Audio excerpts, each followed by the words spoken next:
Hello friends, वेदना stories में आपका स्वागत है। मेरी आज की कहानी है ठाकुर मेघ सिंह। ठाकुर मेघ सिंह जागीरदार थे। रियासत बहुत बड़ी तो नहीं थी, परंतु नितांत छोटी भी नहीं थी।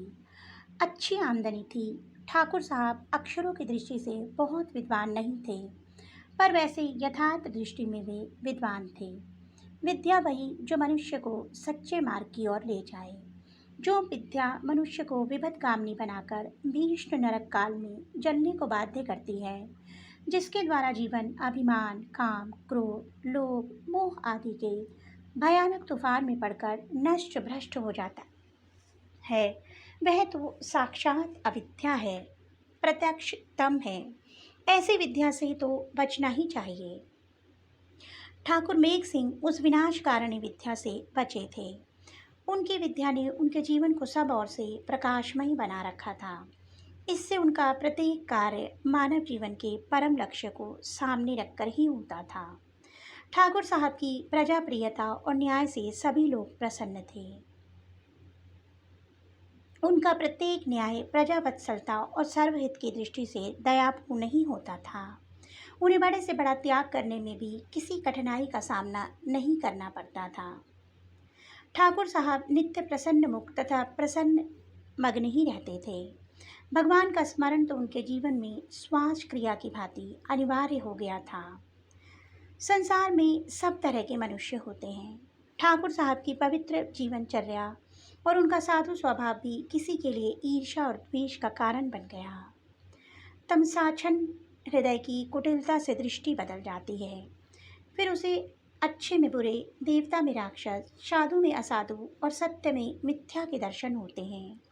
बुद्धि बिगड़ने पर क्रिया का बिगड़ना स्वाभाविक ही है। इसी स्वभाव विपरीतता का शिकार ठाकुर साहब का एक सेवक हो गया। वह जाति का चारण था और उसका नाम था भेरुदान। वह ठाकुर का बड़ा विश्वासी था और पहले उसके व्यवहार में कोई दोष नहीं था, परंतु किसी देव दुर्विपाक से उसका मन बिगड़ गया और मन ही मन बैरबद्ध सा होकर मैं ठाकुर साहब को मारने की बात सोचने लगा। एक दिन ठाकुर साहब को कचहरी में देर हो गई थी। रात्रि का पहरा पहर था। कृष्ण पक्ष था। बाहर सब और अंधेरा छाया था। उसी में ठाकुर साहब निकले और कुछ दूर पर स्थित अपने रनिवास की ओर जाने लगे। भैरवदान उनके साथ था। पाप बुद्धि ने जोर दिया। भैरवदान ने कटार निकाली। एक बार हाथ कांपा, परंतु पाप की प्रेरणा से पुनः अंधेरे में अपने साधु स्वभाव स्वामी पर वार कर दिया। परंतु भगवान का विधान कुछ और था। उसी क्षण सामने से दौड़ता हुआ एक सांड आया। ठाकुर तो आगे बढ़ गए और उसका एक सींग भैरुदान की छाती में लगा। कटार हाथ में लिए भैरुदान गिर पड़ा। हाथ उलट गया था। इससे कटार जाकर नाक पर लग गई। नाक का अगला हिस्सा कट गया। भैरुदान चिल्लाया। क्षणों में यह घटना हो गई। ठाकुर साहब समीप ही थे। चिल्लाहट सुनकर लौटे। सांड तो आगे निकल गया था। इन्होंने जमीन पर पड़े हुए भैरुदान को उठाया। वहाँ छाती पर लगी सींग की चोट से तथा नाक की पीड़ा से बेहोश हो गया था। ठाकुर साहब ने पुकार कर रनिवास से नौकरों को बुलाया। भैरुदान को उठाकर वे रनिवास में ले गए। बाहर चौपाल में चारपाई डलवाकर उसे सुलवा दिया। दीपक आ ही गया था सो उजाला हो गया। देखा तो उसकी मुट्ठी में खून से भरी तेज धार कटार है और नाक से खून बह रहा है। मुट्ठी ऐसी जकड़ गई थी कि कटार उसमें से गिरी नहीं। ठाकुर यह दृश्य देखकर अचरज में पड़ गए। उन्हें सांड के द्वारा गिराए जाने का तो अनुमान था, पर मुट्ठी में कटार रहने का तथा नाक के कटने का पूरा रहस्य वे नहीं जानते थे। यद्यपि उन्होंने अंधेरे में भैरुदान को अपने पर वार करता हुआ सा देखा था, लेकिन इस रहस्य को जानने की चिंता में न पड़कर वे उसे होश में लाने का प्रयत्न करने लगे। मुट्ठी खोलकर कटार निकाली, नाक धोई, उस पर चूना लगाया, छाती पर कोई दवा लगाई और सिर पर पानी डालकर स्वयं हवा करने लगे। घर के नौकरों के सिवा और कोई वहाँ नहीं था, इसलिए ठकुराइन भी वहाँ आ गई थी। वह भी हवा करने लगी। इस सेवा और सावधान होकर उसने उपचार से भैरुदान को भीतरी होश तो जल्दी हो गया, परंतु छाती की पीड़ा के मारे उसकी आंखें नहीं खुली। वैसे ही पड़ा रहा। इधर ठकुराइन ने एक प्रसंग छेड़ दिया। ठकुराइन बोली कि चारण जी के सीने में सांड ने सींग घोंप दिया। ये तो समझ में आई, लेकिन चारण जी के हाथ में कटार थी, यह बात समझ में नहीं आई कि उन्होंने यह कटार क्यों ले रखी थी। कहीं आप पर वार करने का तो इनका मन नहीं था। ठाकुर साहब ने भैरूदान को अपने ऊपर वार करते देखा था, परंतु उनके साधु मन ने उस पर कोई संदेह नहीं आने दिया। उन्होंने अनुमान किया कि अंधेरे में मेरी रक्षा के लिए इन्होंने कटार हाथ में ले रखी होगी। अब तक तो इनके मन में कोई बात थी ही नहीं, परंतु ठकुराइन के प्रश्न से उन्हें फिर कुछ जागृति सी हुई। पर संदेह शून्य पवित्र मन में संदेह क्यों होता। उन्होंने कहा, तुम पगली तो नहीं हो गई? भैरूदान मेरा अति विश्वासी साथी है, यह मेरे ऊपर कटार चलावेगा? इस प्रकार का संदेह करना भी पाप है। संभव है इसने मेरी रक्षा के लिए कटार हाथ में ले रखी हो। ठकुराइन, आपकी रक्षा की वहाँ क्या आवश्यकता थी? मेरे पापी मन में तो यही जचती है कि चारण के मन में बुराई थी, पर भगवान ने आपकी रक्षा की। ठाकुर बोले, देखो, मेरी समझ से तो तुमको ऐसा नहीं सोचना चाहिए। किसी पर भी संदेह करना पाप है। फिर भला तुम यह तो जानती ही हो कि हम लोगों को जो कुछ भी भोग प्राप्त होते हैं सब हमारे श्री गोपाल जी की देख रेख में तथा उन्हीं के विधान के अनुसार होते हैं। वे परम मंगलमय हैं, अतएव उनके विधान पर भी मंगलमय हैं। यदि कटार लगती तो भी उनके मंगल विधान से ही लगती, ना लगी तो भी उनके मंगल विधान से ही। मैं तो समझता हूँ कि भैरूदान को जो चोट लगी है इससे भी उनका कोई मंगल ही हुआ है। मुझे मारने का प्रयास यह क्यों करता? यदि किया है तो उसमें मेरे किसी पूर्व कर्म के कारण कोई प्रेरणा इसके मन में हुई होगी। यदि यह नहीं भी है और सचमुच इसके मन में कोई दुर्भाव ही आया है, तो मंगलमय भगवान के मंगल विधान से इस चोट के द्वारा उसका प्रायश्चित हो गया। इसे जो आगे भीषण नरक यातना भोगनी पड़ती, उसका यही थोड़ी सी चोट में ही भुगतान हो गया। मुझे तो पूरा विश्वास है कि भगवान सबका मंगल ही करते हैं। मैं अपने भगवान से कातर प्रार्थना करता हूँ, दया में प्रभु। भैरूदान परम विश्वासी है। मेरे मन में कभी किसी प्रकार भी किसी की या उसकी बुराई करने की कोई भावना न आई हो तो इसकी पीड़ा अभी शांत हो जाए, और इसके मन में यदि कोई दुर्भावना आई हो तो उसका भी समूल नाश हो जाए। यह यदि इसके किसी पाप का फल हो तो नाथ वह फल मुझको भुगता दिया जाए और इसकी शारीरिक तथा मानसिक पीड़ा और उसके कारणों का विनाश हो जाए। यूँ प्रार्थना करते करते ठाकुर साहब की आंखों से आंसुओं की धारा बहने लगी।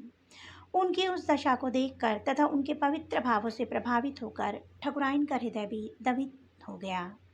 उसने भी रोते हुए भगवान से प्रार्थना की, नाथ, मैंने जो चारण जी पर संदेह किया, इस पाप के लिए मुझे क्षमा कीजिए और चारण जी को शीघ्र पीड़ा से मुक्त कर दीजिए।